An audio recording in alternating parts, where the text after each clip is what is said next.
আনের নতুন দোকানে হিসেবে আইলাম, যে কি সেভ করবেন করুন, কি সেভ করেন না ওটা আমি করে দিব নিজের পক্ষে থেকে, ওটা আর করে লাগবো না।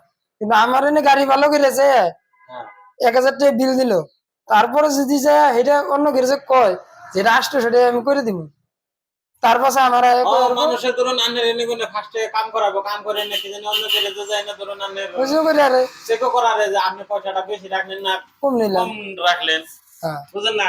এই হিসাবে ধরুন একটু মানুষ টানুষ আইলে সবের নিকে একটু কম দাম দিন।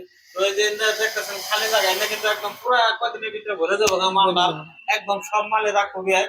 আর বিয়ায় কিন্তু খুব ভালো মনের মানুষ, হ্যাঁ আহেন আপনারা। অথবা আরেকটা দোকান আছে এই যে মানে ঘুরামারা দেবানিক অ্যাসেম্বলি আছে, দেবানিক অ্যাসেম্বলি একদম গেটের হাতে এই মাটিতেই, দেবানিক অ্যাসেম্বলির গেটটা গেটের একদম হাতে। তো এটা নতুন করে হলো তাই না? ওটা হলো আমার 15 বছর। আচ্ছা 15 বছর ওই দোকান না, ওটা ছোট আসাল মানে ভাঙা দোকান আসাল, 5 বছর ধরে পাকা হয়েছে এটা। 15 বছর ধরে আমি ঘুরামারা রয়েছি।